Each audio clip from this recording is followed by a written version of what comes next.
All right. So, by all accounts that I can see, it looks like we are live. Let me get some confirmation from some of you in the chat. Make sure that you can hear me, you can see me. Everything's good to go. Got a few people hanging out in the chat. Get some shout outs. Got, let's see, Kyle, passive income investor. Dave, hidden freedom. Matt Money, Ben, passive income investor. Let's see. All good. Hey, all good. Dividend experiment. Christopher Blaine, investing sensei, retire with options. Quite a few of you all. Tone. So thank you all for joining. And everything's live. Everything's good. Yep. Okay. Cool. Thank you. I appreciate that. So anyway, so tonight it's not really something I want to do. I don't want to talk about an uncomfortable topic or address this, but this is a situation that me personally, I'm 41 years old, and I've seen this revolving door of events like this happen, hit the media, and things, seem to go right back to normal. And I wanted to take the opportunity. I created my channel to help kind of cover my investing journey and helping people earn wealth as well. But I also created my channel to make a difference. And I felt like this was an opportunity to bring on someone who could give some perspective, and we could have a kind of a sharing session and a learning session. I'm 41, but I can definitely still learn from other people. I do all the time. A lot of you all actually help me become a better investor daily. So that's what we're doing tonight. It may be something you may not want to hear about, and that's fine. But I want to use my channel as a platform for good, and I want it to be a part of the solution for not just for this topic, but for all topics. So I hope you enjoy tonight. But I'm going to bring on someone I've just met. Reached out to him, Casey Burns Investing. How you doing, Casey? Let me see. I got you muted. Sorry about that. There you go. How you doing, Casey? I'm doing great, J Mac. How you doing? Doing really well. Like I said, I really want to thank you for coming on tonight to talk about a great topic of financial independence and to kind of touch on some of these things going on in our world today. So really cool of you to come on. Yeah, I appreciate you having me. I guess before we do kind of dive into some of the topics that we're going to touch on, I wanted to give you the opportunity to some of my community may or may not be familiar with you. But I wanted to give you an opportunity to kind of introduce yourself, talk about yourself and your channel, what you're about, and all that stuff. So yeah, my channel, the way that it kind of got started, which it kind of got started from after I graduated from college, had a bunch of student debt, and didn't have a lot of money coming in, and I always wondered, like, how do people go about becoming wealthy and having wealth. So one night, which I feel like is a lot of people start, I just Googled up how to make money online. And then I ended up running into, channels like Graham Stephan. I ran into channels like Meet Kevin, all these other different channels. And through running into those channels, I basically started my, journey towards financial education, financial independence, and prioritizing that. So that's kind of how the channel started. And it's just been, a meteoric rise from then, as far as net worth and knowledge and just my life in general, fulfillment and all that good stuff. So it's been a good journey, and it's been a long time coming, about three years here. So I'm learning every day, and just like you said, I'm always trying to spread the good, and trying to improve my own life, trying to improve the lives of others. So that's pretty much who I am, what I'm about. Very cool. Very cool. And how old are you, if you don't mind me asking? I'm 27. So 27. Okay. Didn't take too long for me to get my stuff together, but Yeah, a lot sooner than me. I was probably 35 before I really started investing. And really the last couple of years of really heavy investing, but not only that, just getting financially fit and stuff like that. The last couple of years, but if you're in your 20s, it's a great time to get going. So that's pretty cool. So if you're watching this in the chat, I'm gonna grab Casey's channel, and I'm going to encourage you to go check him out. And subscribe if you aren't already. Subscribe to it. If you're watching it on a playback, his channel will be linked down in the description below. So please, even if you got to jump off the stream for a minute, go check him out. Go subscribe and show some love that way as well. So we'd appreciate that support. I appreciate that. Yeah. How long have you been making content on YouTube? How long have you been at it? Technically, I've been making it for 12 years. I actually left my first video up from like 12 years ago when I was in ninth grade. Because the reason why I left that up was because it's a reminder to myself that I've wanted to make YouTube content for a long time, but I held myself back mentally for a very long time. But then I recently got back started in about August of last year. So as far as like what content I have on my channel that's actually current, it started about last August or July. So, just a couple months for the most part. Oh, wow. Okay. Okay, cool. Yeah. Very cool. Very cool. Let's see. And so tell me a little bit about you. So you're from West Coast, you're Washington, right? And I actually Googled your name and you come up, right? So you're a collegiate athlete. Yeah. So University of Washington. Mm-hmm. Yeah. So I ran track out there. I did triple jump out there. I was pretty good for the school that I was at. I was like number 2 all time for the triple jump. Ran track out there for 3 years. Ended up leaving my last year just because I was done piling up the student debt and I was ready to kind of get the financial journey started. So that was a fun time. Went to the University of Washington, like you said. And I pretty much was all around the West Coast my whole life. So that kind of ties into a little bit of my background as well. You could say I was kind of raised white, if you will, just because, yeah, I was always raised around, you could say a more affluent group, a more affluent crowd. So that was kind of my experience. And then I also, right, with my family before like the whole tech craze started and Seattle just started completely blowing up and like a lot of gentrification, for lack of a better term, just started happening in our area where prices just skyrocketed in real estate. There were some worse neighborhoods, so that, a lot of, not all, but a lot of my family was in those surrounding areas. So I had a little bit of experience kind of delving in those areas, like playing basketball in those areas and just hanging out there like in the summers and on the weekends and stuff like that. So what did you go to school for? I went to school for biology, which is absolutely useless at this point because I thought I wanted to be a doctor, but then I realized through shadowing doctors that I do not want to be a doctor. I just wanted to make the 6-figure salary, which I realized I could create on my own. So yeah. There you go. Let's see, we got a quick question from what's up, Ryan, independent investor. He says, what type of investor are you, and what do you prefer to own? Where do you see investing taking you long term? So I guess I took a little, this answer is necessarily a little longer. So the way that I see my investing is I started out and I was trying to do like day trading, and then I went over and I started trying to do swing trading. And then I tried to do some really speculative stuff after that. I didn't really lose money because like the market has just been going up since I started investing in 2018. But I think that I've gained more confidence in my ability to make income. So I think for the most part, most of my investing goes into like what I see as very safe shares. And, when it comes down to it, the way that I see, if I ask myself the question, how am I going to get wealthy? It's by having a very large income and saving the money. So I don't mind buying like a safe dividend stock and not getting too high of a return on it, where like today things are going down massively and my portfolio is not budging much. Whereas like if stuff goes way up, my portfolio, once again, is not budging much.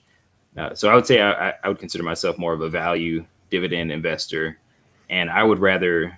So you in individual stocks or like ETFs? Yeah, I would say that right now, a lot of what I'm investing in is ETFs.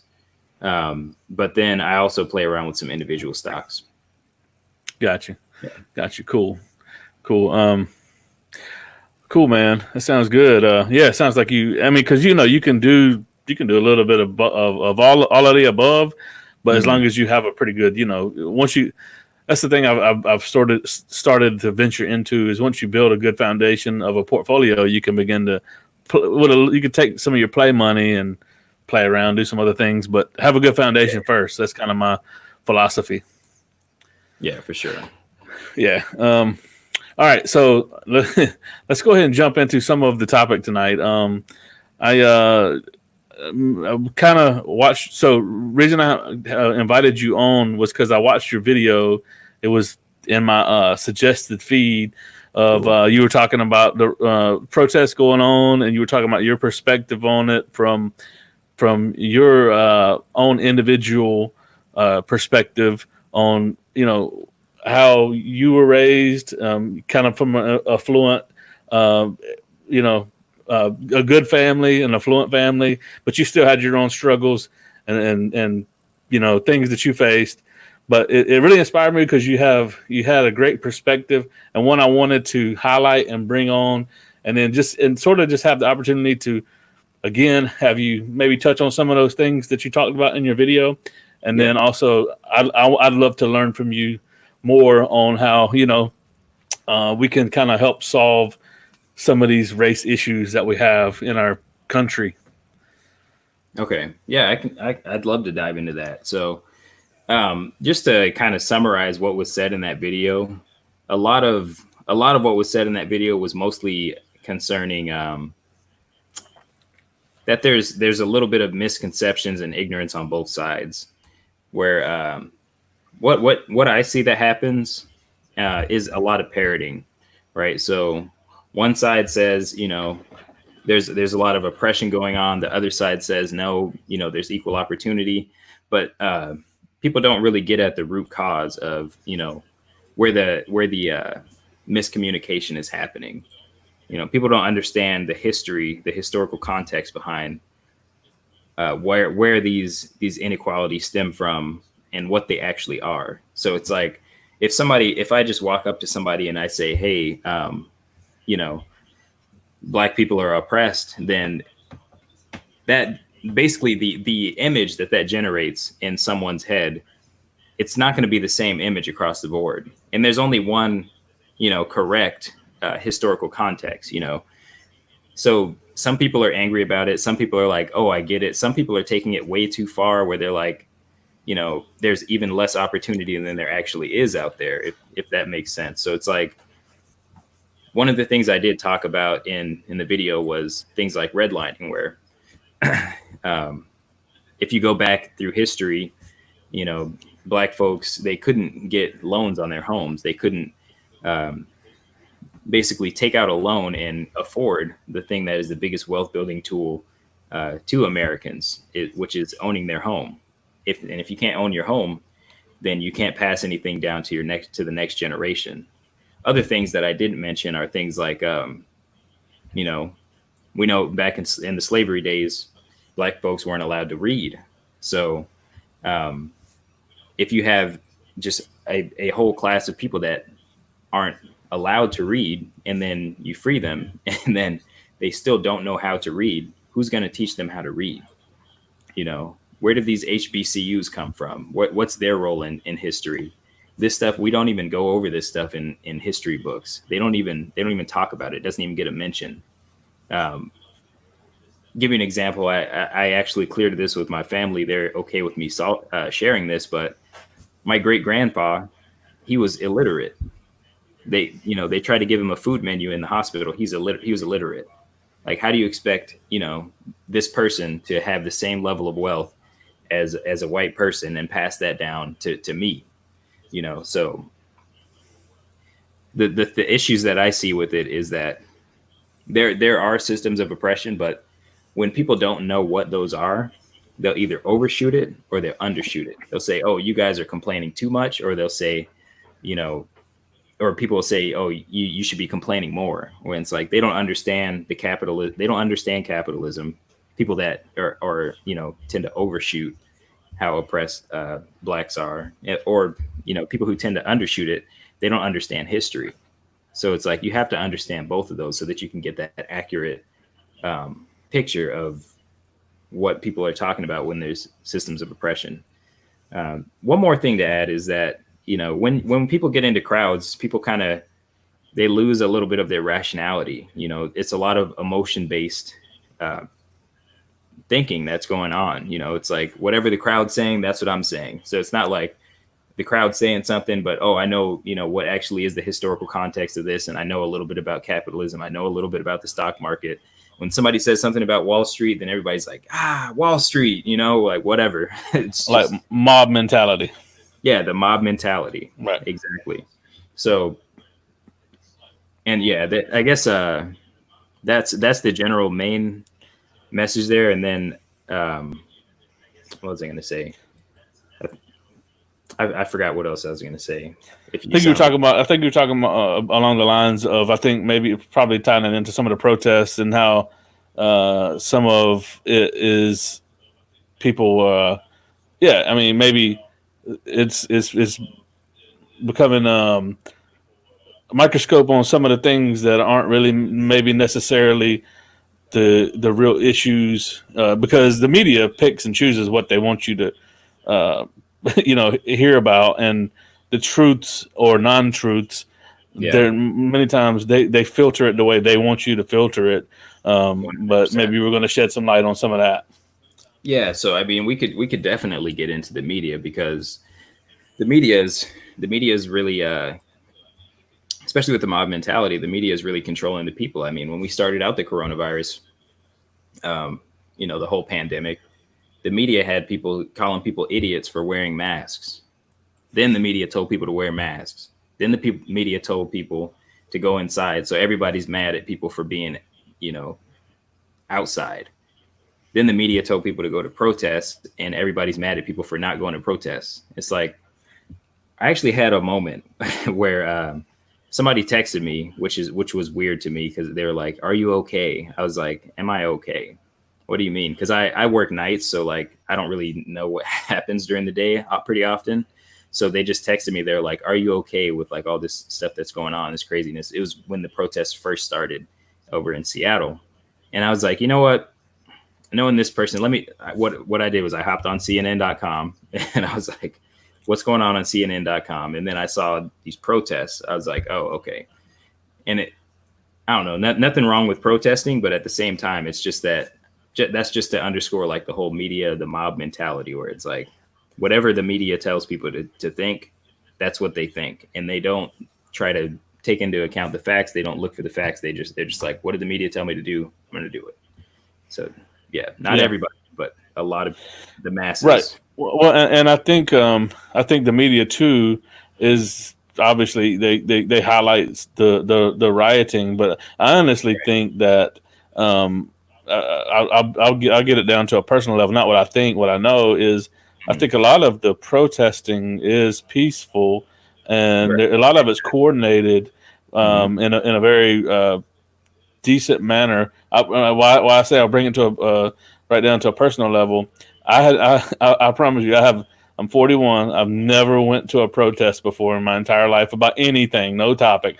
You talked about it in your video that there's many things that you could probably protest, not necessarily, not just racism. There's sicknesses, diseases, cancers, genital mutilation, chronic diseases, genital mutilation, people who still live in the world with can't even get food, Mm-hmm. So there's a lot of things you could probably go out and protest. But so me and my entire family, I got a 3-year-old daughter and an 11-year-old daughter, and my wife. We went to a protest and participated in it in our local 95% white town this weekend, and it was 20,000 people there.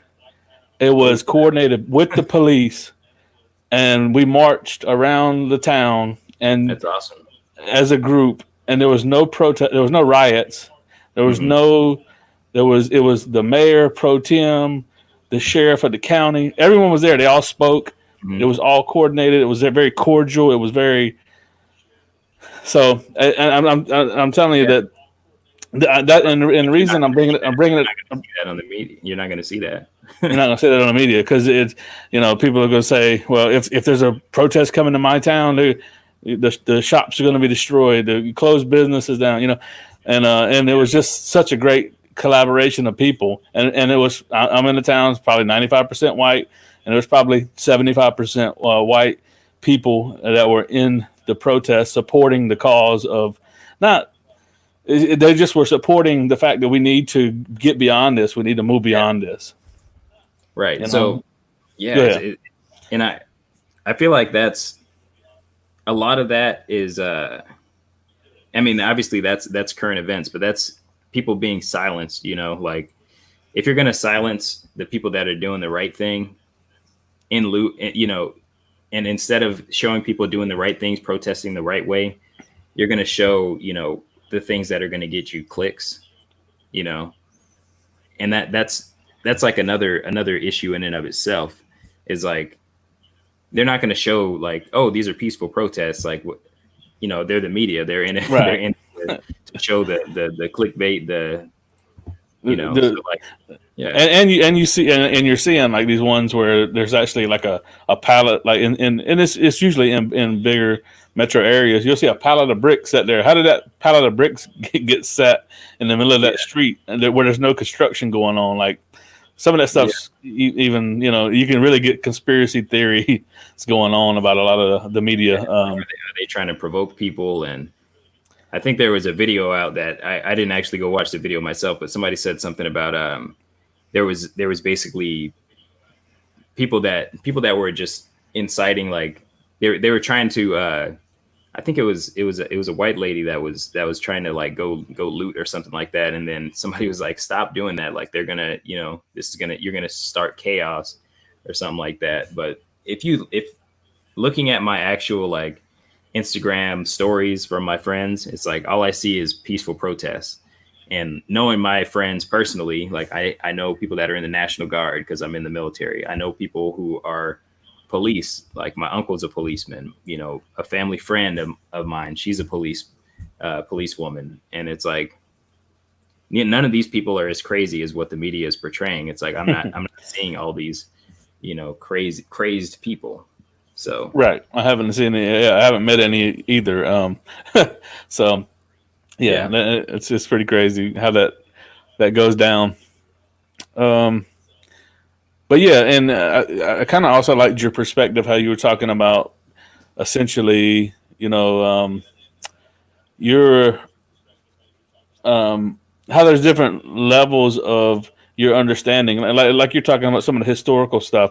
If you don't have that understanding, your perspective is skewed to what understanding you do have, and I think that's why I really wanted to have you on and kind of let you talk about some of your understandings of even as a young black man, you have a different perspective than someone, say, that comes from the hood, right?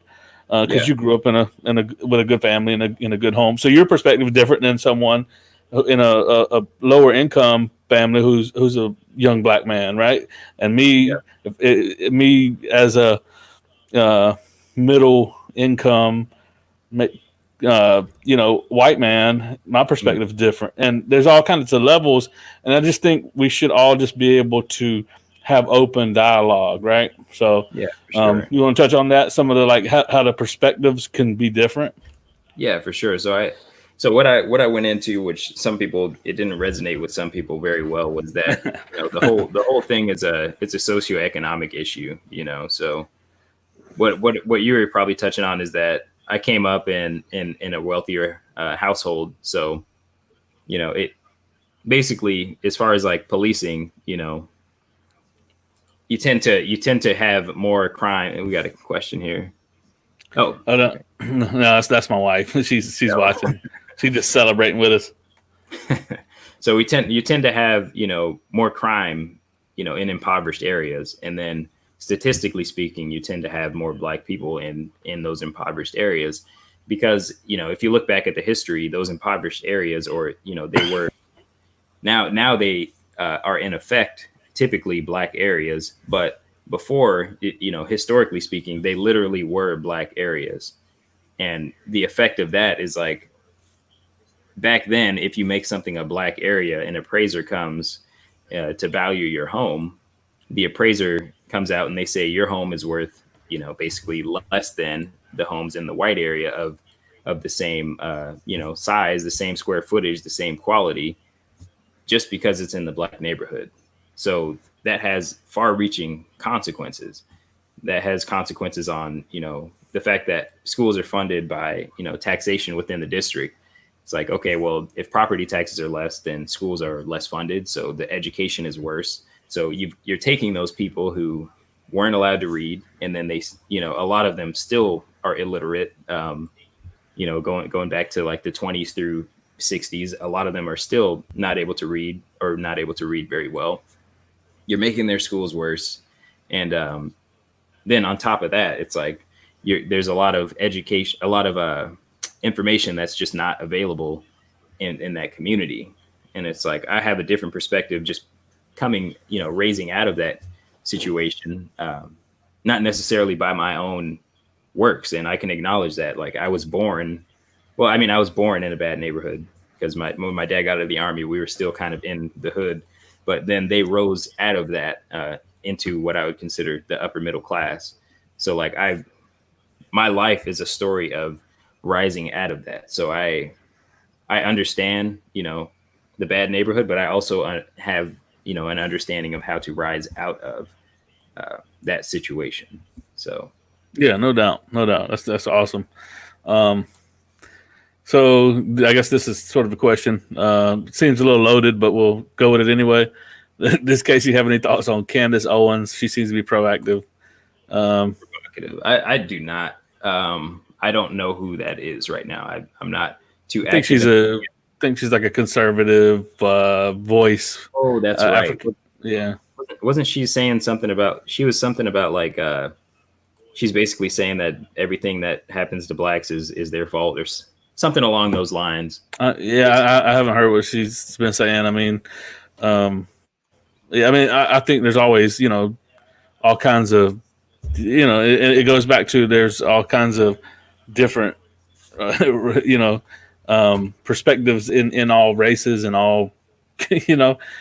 So, yeah. So I don't want to speak from a place of ignorance authoritatively, but from what I've heard about her, I would say that that type of black person doesn't really understand their history. Which is what we talked about earlier.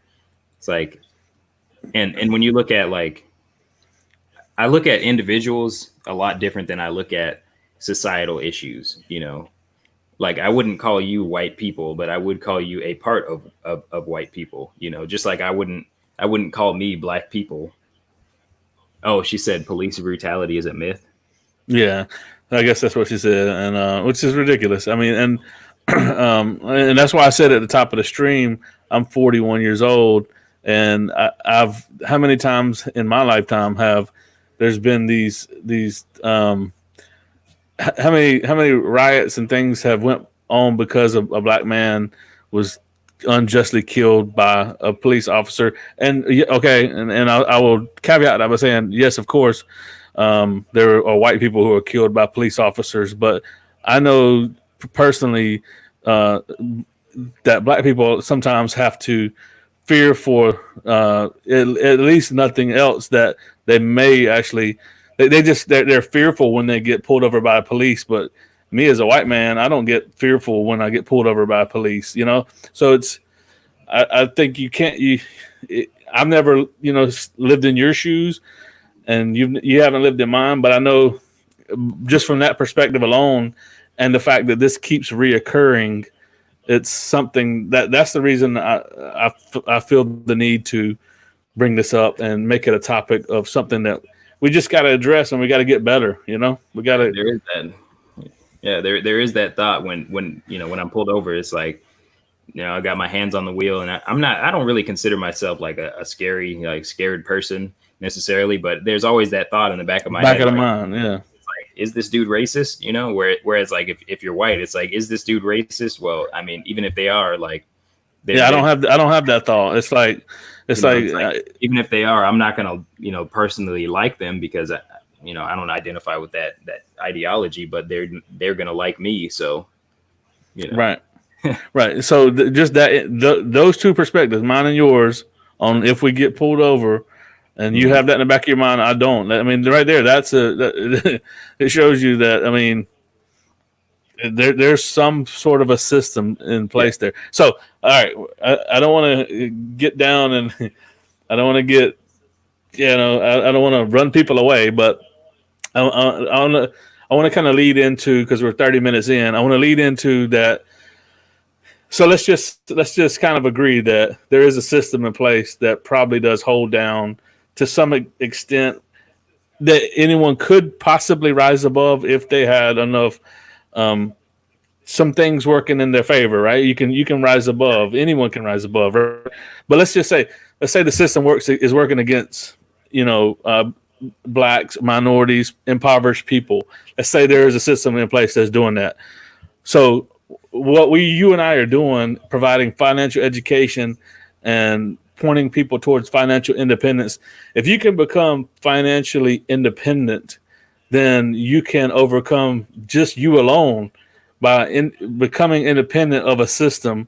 You can begin to um, overcome the system yourself, and you have your own system in place. You basically become the system. The system is no longer runs you.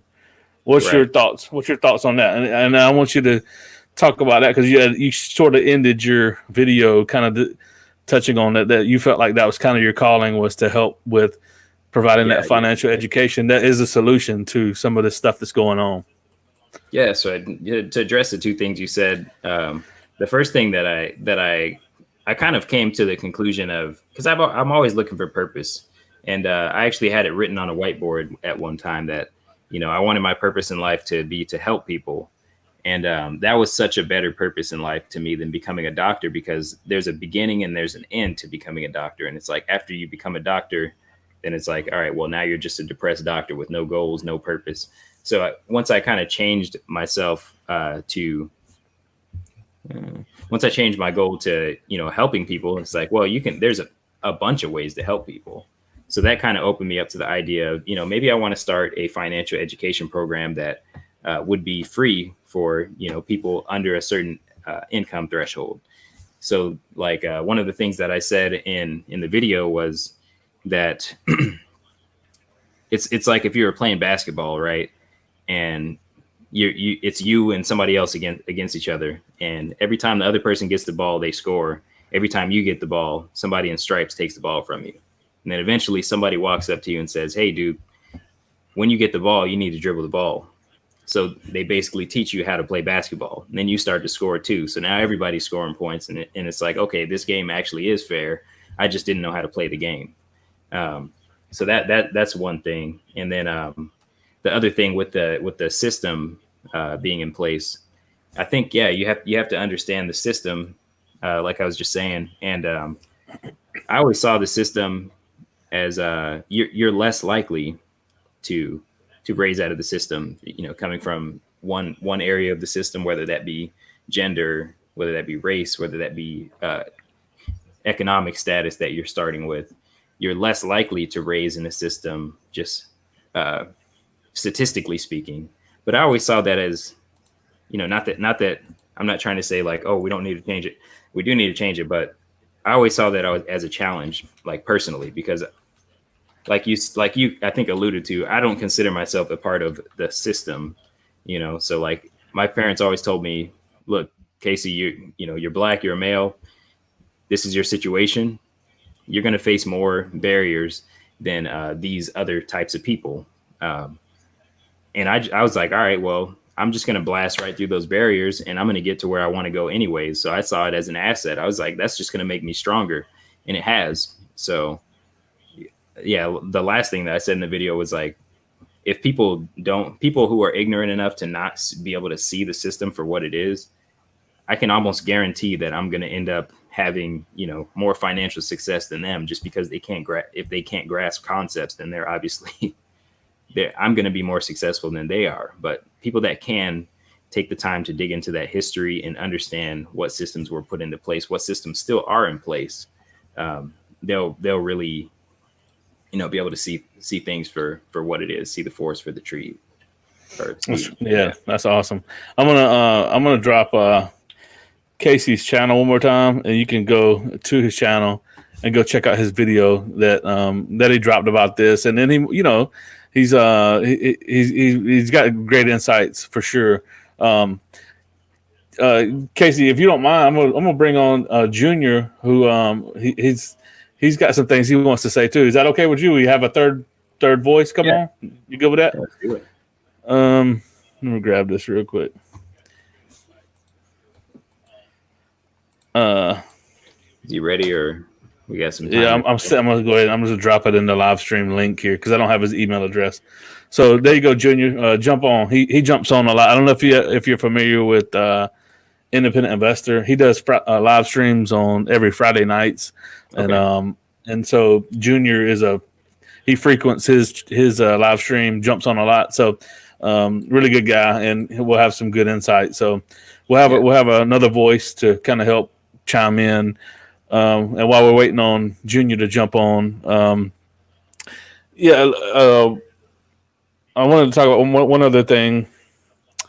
I saw you on your other video where you were on the Joseph Carlson show. You've had some dialogue back and forth with him on some of your conversations. Not to get too much off topic. We'll get back on topic when Junior jumps on. But I did want to bring that up. So you a couple times you emailed or communicated with him, and he got you got on the show. Is that right? Yeah. So he had basically his video. I don't know which one it was, but he called me out. His portfolio value, I was gunning for it. It's probably pretty huge now, but we'll see. That's one of my goals. It was in my video called my goals for 2020. And one of the goals was to pass him in portfolio value. And I was pushing ahead, man, but I decided to take that money and pay off some debt. I was putting in like $8,000 a month, but life happened, and I was like, you know what, this market is getting over hot. So I sold in about, I think I sold very late January. Market ran up about another 4 or 5%, and then we just had COVID-19 destroy the market. So right. I feel like I got out at a good time. Yeah, I watched that video, and I was like, I remembered that discussion that he had about, and I didn't know it was you. And then I watched your video. I was like, that's pretty cool, tying that all together. So we got Junior. I'm gonna go ahead and bring him on real quick. You good to go, Junior? You good? Or you need a minute? Give me a thumbs up if you're ready. Yeah, he's good. Okay. What's up, Junior? Hey, man. Thanks for joining us. What's going on? Thank you, man. What's going on, J-Mac? What's going on, Casey? What's going on, Junior? How you doing? Man, awesome, man. Good to see you. Thank you, man. I didn't want to take the shine away from you, so that's why I asked J-Mac to ask you if it was okay to hop on. The conversation's great. It's something I can personally deal with myself. Growing up in a suburban area, predominantly in a white area, but at the time that we're going through right now, I see both sides too. As far as the protest and the rioting and looting, because even though I live in the suburbs, I live next to the city of Trenton, in New Jersey. I don't know if you guys are familiar with Trenton. It's just like any other city, like Chicago, LA, like those type of cities where, a lot of people don't come here, right? So it's rough, it's gangs, violence, drugs, heroin. So it's one of those things where I have friends from that side and also friends in the suburban area where I live in Hamilton. So the issue that I see is the lenses, right, that we talked about earlier. And the problem is that, the way people grew up, as far as like, let's like say like people that are against people protesting against the flag, right? The disrespect of police officers, things of that nature. Most of them grew up,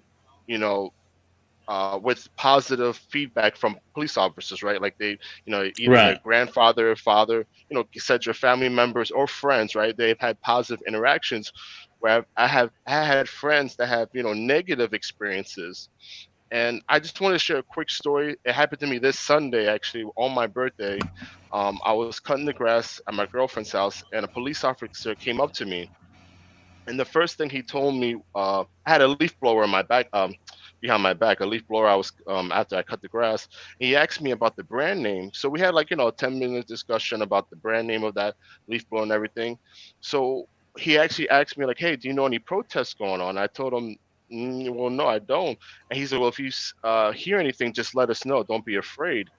And my mindset was, is he gonna you know, is he going to like go after these people that are peacefully protesting, right? That's the key word, peacefully protesting. Right. Or is he just making sure that nobody's rioting or looting?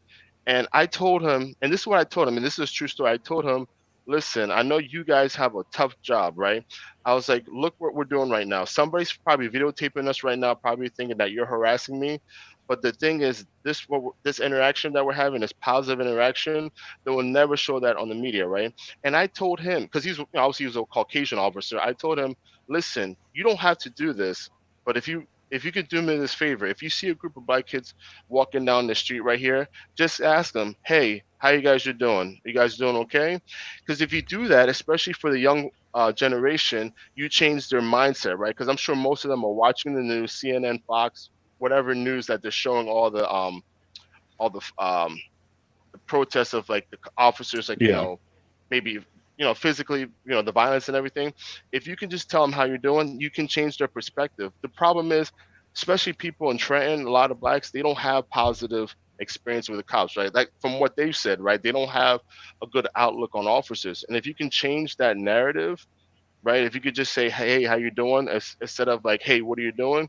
That could send a trend for other young kids in that neighborhood to say, "Hey, cops are not bad. Hey, we just had a guy just ask us if we were okay, right?" And I Yeah. Yeah. told No him before doubt. he left, I told him to God bless your family and God bless yourself because with me seeing the news, that's not always the reality, right? Because everybody's lenses are different, interactions are different. Me as a black man, right, is is different as well too. So, but that doesn't, I think the dangerous narrative is to say that what you see on TV that everybody's like that, right, and everybody's like this, and that's not the case. Yeah. Um, Yeah. No doubt. No doubt. Yeah. So, what particular topic were we talking about? Where you really like um, were sparked to want to come on? Is that one of them that you're talking about now?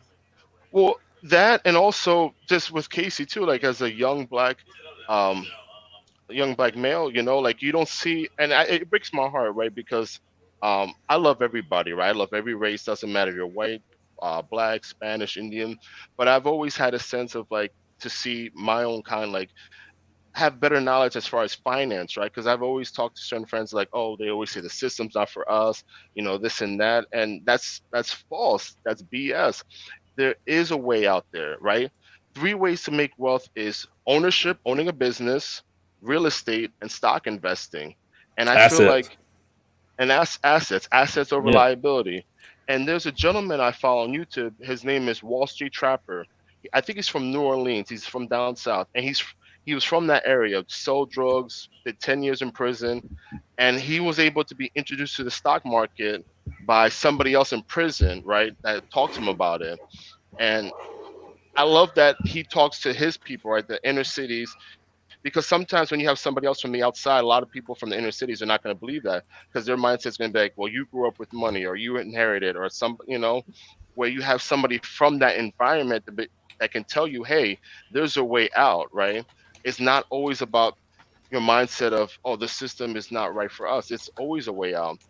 And, I just like to see guys like Casey, a young black individual himself that says that there are opportunities, right? And wants to help people. And that's a big thing. I love that people like him and you as well, J Mac, and many others on the group chat live that can go out and help people and help teach them that, hey, there's a way out of this, right? Like stuff that you won't learn in school. I never learned this in school: stock market investing, Roth IRAs. J Mac, I just saw your video. I know it was months ago, but talked about the Fidelity rewards of how to use that to gain Help the retirement. cash rewards. Yep. Yeah. Yeah. Yeah. No doubt. Yeah. I Yeah. I heard mean, that. I'm probably up to I don't know, $1,500, $2,000 in like 18 months. I've made in rewards, and that's going into passive income. I mean, it's beginning to generate passive income. Yeah, no doubt. I mean, it's a powerful thing, powerful tool that we have to help. So to help anyone break free, regardless of race, religion, creed, income bracket, if you can begin to take a hold of some of these principles of investing and apply them to your life, no matter what. Just like you see the public part of it is on YouTube is our videos that we make, but all of us have our socials. Like Casey on Instagram, you got a pretty decent Instagram following. I got I'm starting to get fairly decent big on Twitter and my Facebook groups, and I got people DMing me all the time, and they're learning, and they're people are grabbing a hold of a lot of these things. Some of them have caught on to. I've had a lot of people DM me in the last 3 months about Nikola Motors. They made 500%. So a lot of people have been real elated about the spec play. But no matter what they're doing, they're beginning to invest. So. You want to talk about a little bit of that about your Instagram, Casey, and what kind of influence you have on that? Yeah, so I think that's been a huge blessing. People really didn't know what I was doing when I first started posting about money, finance, and business and stocks on there, and it didn't really hit people, and they're like, what the heck is this guy doing? And then eventually I start getting curiosity questions about this, like, hey, what is that? Like, what's a stock chart? What are you even talking about on there? And then people are like, hey, what do you think about this stock? What do you think about this stock, and just like all the different investment terms and stuff like that I was able to post on there, and just kind of like start spreading a little bit of education.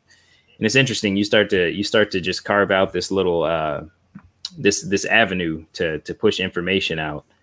So it's been pretty cool over there just to talk to people and be able to interact and get that information out. Yes, yeah. You hear the term influencer thrown out there, but you actually become an influence on people's lives, right? That's why Junior needs to create a YouTube channel. He keeps hemming and hawing, but I know, right, Casey. He needs to start a YouTube channel, right? The guy's very well versed and very articulate. I assumed that he did have a YouTube channel. I like to on Instagram. I like to put any videos on there that just smack people in the face. That's like, hey, if this is going on in your life and you are this age, this is what it's going to lead to. And then people will message me and be like, dude, that's what's going on in my life. How do I stop doing this? And I'll be like, this and this, and like people underestimate the huge effect that could have on somebody's life.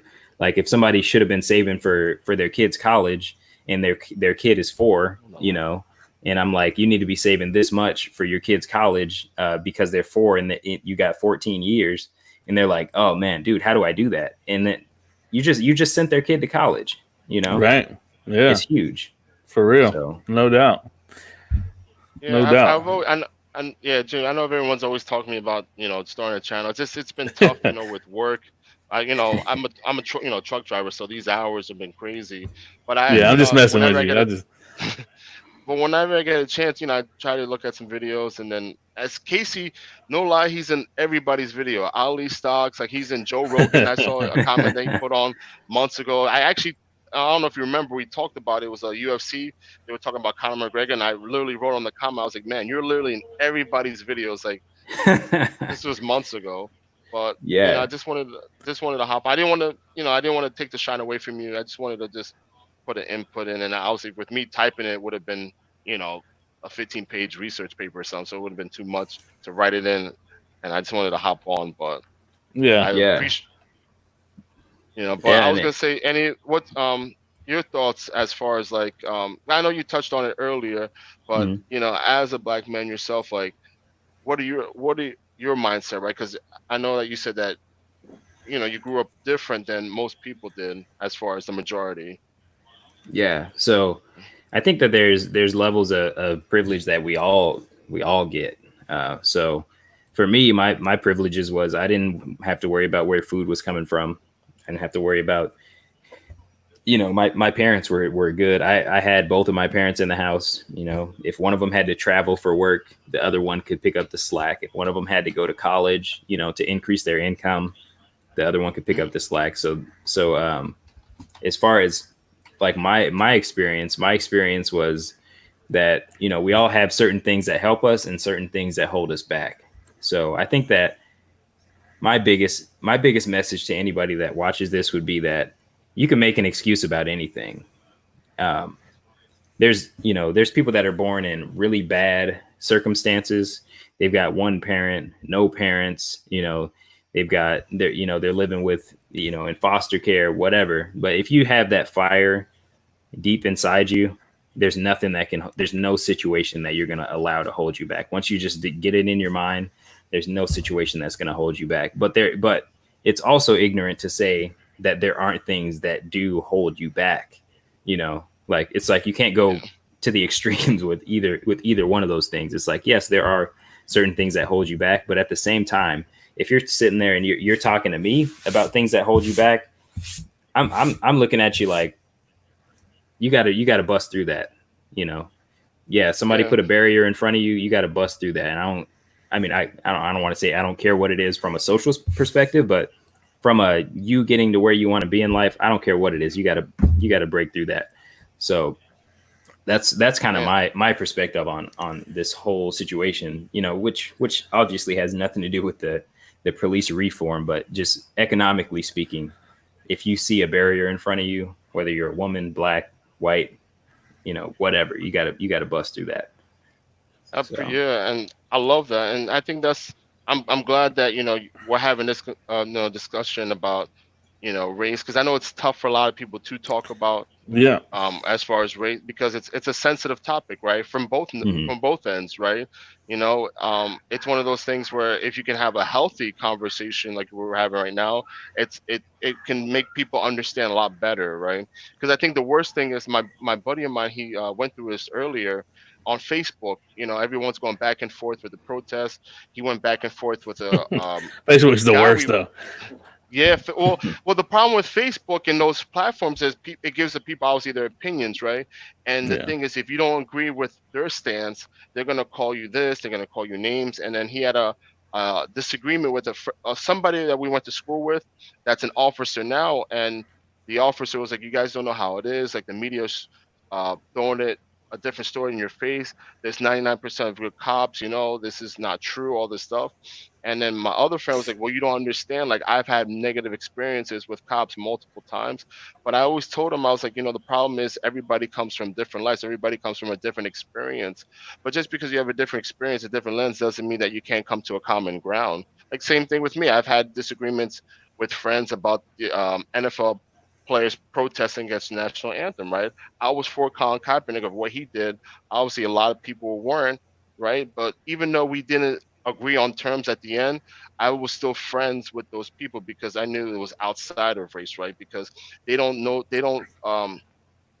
consider me as, "Hey, this is Junior, my black friend," or I don't say, "Hey, this is such and such, my white friend." They acknowledge me as a human being, and I think the more that we can acknowledge each other as human beings, that we can move on. But it starts with our youth. It always does. I know some people might say it sounds corny, but it starts with our youth, because if you can start a positive message with them, they can change the lens down the road, you know.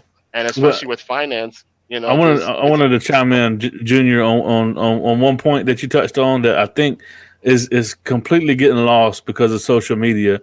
The fact mhm, that what you were touching on, that we can disagree on some things, and not even necessarily race. I mean, politics has divided people like crazy of recent, mhm, and people like will literally unfriend you, drop you, family members, because of your politics. And sometimes these days, just because you said something on Facebook or shared something on Facebook, and so I think that's why these kind of conversations are so critical, is that we can have this dialogue and we can be in agree. I'm in agreement with, that this has to end and it needs to stop. I can disagree on some other topics.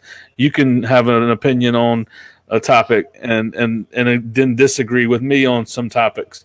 But people are losing this part of relationships, that you can agree and disagree on topics, and just having the dialogue is super critical to us really getting beyond, you know, a lot of the things that are going on. We just need to have these open lines of communication with anyone and everyone. If we do this more, we're going to get better. And that's why I wanted to open this up for this tonight. Even though I'm an investing channel, even though this is off topic, and I'll probably lose some subs, I might lose some. But if I lose a sub over a topic like this, then I probably didn't want you as a sub anyway. So that's my take on it. I'm grateful for you guys and this open line of communication. And we got about 5 minutes left, and I'm gonna let you guys, you know. Well, I was gonna say I'll hop off because I know this is, catered for Casey. I didn't mean to take your shine. I don't want to take your shine away from you, man. Casey. It's good to meet you. Yeah, just definitely wanted just to chime in, and I definitely anytime. Subscribe to your channel, Casey. I already got yours, J-Mac. Definitely got to subscribe to yours, Casey, and just it's in the description. Man. His link is in the description. Go check him out. Make sure you subscribe. Appreciate you, Junior, man. I'm gonna have you on another one. All right. All right. Just let me know. All right, bro. Thank you, man. All right. Take care, guys. Peace. Okay. Yeah. All right. Well, I know I'm said I wasn't gonna keep you too long. Casey, I usually keep it to about an hour, so we are like winding it down about 4 or 5 minutes here. I'm sorry I missed a bunch of maybe some questions or comments in the chat, but I wanted to keep it focused tonight, and I wanted to stay on topic. So sorry about that. But next week we'll get right back to some other investing, more direct investing related stuff. But Casey, I'm gonna give you the last couple of minutes, man, to close out and talk about anything you want to talk about, and and tell people what you're up to, and then we'll probably go ahead and close it out after that. All right. So basically what I've been up to is just kind of trying to even as a black man who has the personal experience with the issue, I've been just trying to look, listen, and learn, and just listen to other people's stories, because you can't know it all, but you can definitely get closer to the truth by reading and by listening to other people's voices. So one thing that I recommended in my other video, which is what I am currently doing, I put my money where my mouth is, I guess, is there's 3 books that I'm reading right now. Oh, yeah. I'm looking at Lies My Teacher Told Me. It's a really good book about how history, basically, the message of the book is that there's no other subject that's taught in schools that has the power to essentially brainwash an entire people. So, it talks about how a lot of history is taught from the perspective of the victors. I don't know if you're a big football fan, but it's like if Marshawn Lynch went on and told the story of his run that he had against the Saints, I ran over, I ran over 7 people. And it's like, what about the stories of those 7 people? Or it wouldn't even be I ran over 7 people. It would just be I scored a touchdown. And you'd be like, oh, you don't even hear about the 7 people that you ran over.